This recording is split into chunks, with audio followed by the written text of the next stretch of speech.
Throughout history, there have been countless unexplainable stories, events, and moments captured on audio. These horrifying tapes were archived, never to be heard again.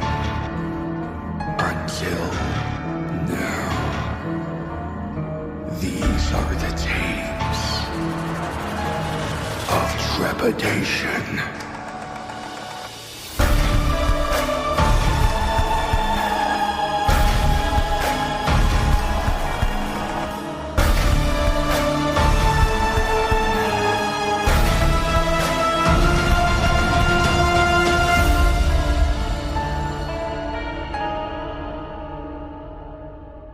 Tape number 62, Side A, The Cat in the Attic.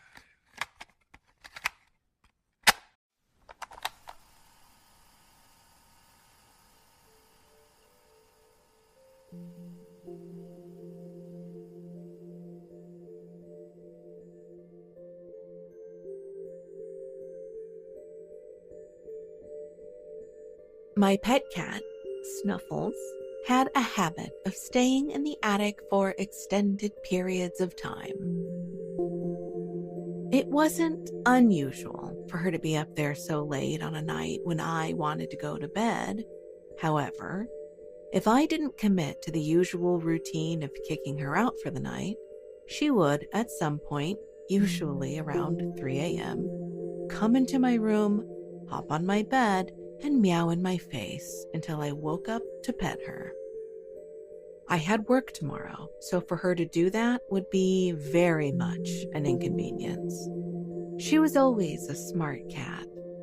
She had this really funny way of climbing down ladders where she would roll around the first step, run down 3 with scraping claws, and then jump off the rest until she would land with a fairly heavy bump. I decided to lure her down from the attic with her usual favorite toy, a small ball covered in a tuft of feathers with a jingly bell on the end. The jingles drove her completely crazy, and I knew as soon as she heard it, she would come scuttling across the attic to try and attack the toy. The string was long enough for me to chuck up there, but I wouldn't be able to see or grab onto it. I couldn't just go up there for, one, my cat hated being picked up, so trying to get her down that way was pointless. And, well, half climbing a ladder and playing with a cat was a hazard waiting to happen. I walked underneath the attic hole and tried the light switch. I watched the room above flash like lightning before the bulb burst, and it was left in darkness. Wonderful, I muttered to myself. I knew the light bulb was going to break at some point. It had been a while since it had last been changed, so I wasn't worried. I got hold of the stick of the toy before flinging the thing up into the attic. I heard a soft thud and jingle as the toy collided with the floor. I then wiggled it around a bit. I took a couple of moments. Then I heard it, the sounds of soft scuttling paws across the floorboards. I knew my cat would take the bait. She always did. The sound stopped when they reached the midway point of the attic. Then it was replaced with a loud pound and some scratching. I tried to pull the toy like you would a fishing rod so I could bait her. It was stuck. I assumed it was latched onto my cat's paw as she played around with it. I could still hear the constant jingling and every so often another thud. "Feel free to come down anytime soon," I chuckled quietly to myself, tugging on the toy, finding my cat surprisingly strong. The end wouldn't budge. I needed to lead her to the opening of the attic. Then, as usual, she would get the hint and come down on her own. I'd recognize that sound anywhere. My beloved Snuffles. "I get the point, Snuffles. Just come down already," I told her before I felt something soft and fluffy, circle my ankles. I look down to see Snuffles pressing herself up against my skin, meowing at me. What the? I looked back up into the darkness. I could still hear the scratching and the faint jingling of the toy as something was still playing with it. I looked back to my cat, whose eyes had dilated as they looked towards the opening. And then suddenly, I watched as all the hairs on her back stood up and she hissed at the ceiling.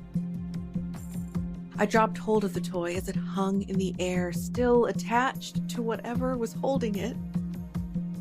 Then there was silence. I could hear my heart thumping in my head, and for a moment, I was frozen to the spot. Snuffles bolted. Then the scratching came closer to the edge. It was heavier now, like it was using its nails to drag itself across the floor. I didn't even look to see what it was as I ran down the stairs, hearing something clonk against the metal of the ladder, like it was trying to pull itself down. I heard its nails scrape against the metal, and I was out the door by the time it had hit the second floor with a very loud bang. I grabbed Snuffles, rushed to my neighbor's house, and called the police. There was no way I was going back in that house with that thing. When they finally arrived, there was no sign of anything inside my house. I could have believed I was just imagining things. Except that I found the cat toy, covered in some kind of black, oozy liquid, and my floorboards completely shredded.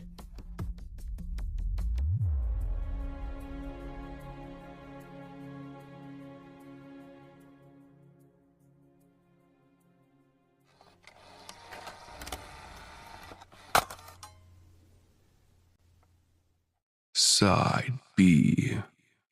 A good night's sleep.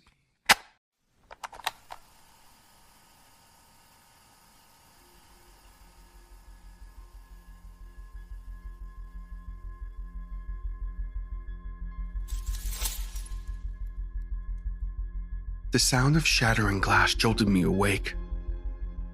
Pulse racing, I fumbled through my bedside drawer for my phone, only for my stomach to drop when I realized that I had forgotten to charge it. The paperback novel I'd fallen asleep reading now felt suffocatingly heavy on my chest. And as my vision adjusted to the darkness of my bedroom, I held my breath and listened for intruders. Tense, heart-pounding moments passed, but I heard nothing. No footsteps outside the door. No strange voices whispering to one another.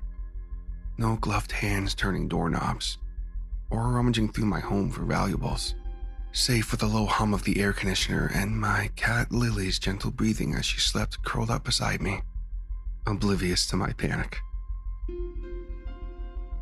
After several minutes without any further noise or an appearance from a masked burglar, it occurred to me that perhaps the glass sound had merely been the product of my unconscious, overworked mind. Lately, I've been spending 7 days a week in my office, subsisting on cup after cup of black coffee and combating stress that threatened to eat me alive. What little time I had left for sleep never felt like enough. A weary glance towards my clock revealed that I had precious few hours before the morning alarm rang through my ears and commanded me to begin yet another long day. Exhausted, I closed my eyes and attempted to fall back asleep. But it was no use. I simply couldn't relax. With a tired sigh, I rose from my bed, opened the door, and stepped into the dark hallway. I nearly jumped out of my skin when I stumbled over some of Lily's toys and sent a ball rolling down the hall. Get a grip, I admonished myself. No wonder you're so anxious all the time. I took a deep breath, followed by another step. I never even noticed the broken picture frame until its shards had already sank in my foot. I shrieked in pain and limped back to my room, peppering the floor with my blood. 15 minutes and multiple crimson-stained tissues later, I managed to stop the bleeding and bandage my foot before sluggishly climbing back into bed. If I hadn't been so tired, perhaps I would have laughed at the thought of such a spectacle unfolding over something so innocuous as a poorly hung framed photo slipping from its nail and crashing onto the floor. What a night, Lily, I muttered as I rested my head on my pillow and pulled her close to wrap my arm around her soft, warm belly. The combination of Lily's warm fur and gentle purring calmed me, and I began to doze off.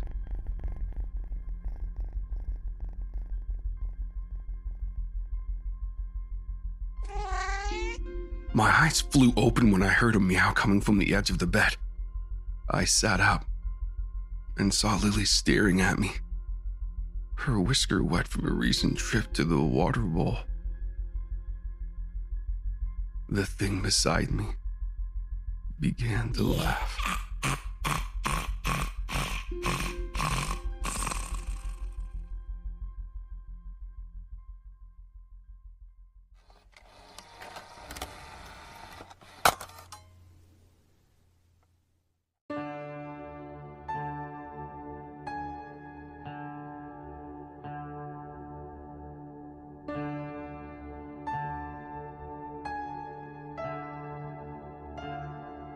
This has been tape number 62, The Cat in the Attic, and A Good Night's Sleep by the Tapes of Trepidation Horror Narration Podcast. Side A, The Cat in the Attic, was written by A. Nightfire and was originally posted on the Creepypasta Wiki. Story is available under Creative Commons by Share-alike license. Guest narration and dialogue editing for this story was by Madam Strangeways. If you haven't yet, be sure to check out Madam Strangeways' fantastic non-fiction narration podcast of the same name, featuring true spooky and strange stories sent in by listeners. I'm a huge fan, and I know you will be too. Side B, A Good Night's Sleep, was written by CertainShadows and was originally posted on the Creepypasta Wiki. Story is available under Creative Commons by Share-alike license. Narration, production, and sound design for this episode was by TJ Hodder. All credit for music and additional sound design can be found in the show notes. The Tapes of Trepidation theme was written by the incredible J.M. Scherf. All logos, banners, overlays, and graphic design work was provided by the talented Jason Reese from Jaybird Digital Arts. If you have a story you would like to submit or a question regarding the show, please contact us at tapesoftrepidation@gmail.com. Support the show by subscribing and leaving a rating on Spotify, Apple Podcasts, your favorite podcatcher, or like and subscribe on YouTube. Be sure to tell your friends. Word of mouth is extremely helpful to a podcast like this one. And check us out on social media with the link tree in the show notes. We have Facebook, Instagram, and Discord. And no, I don't have anything clever to say today about why you should join the Discord, even though you should. Because if you do, I'll be your friend. Don't you want to be my friend? Come join the Discord. We seriously have a ton of fun over there.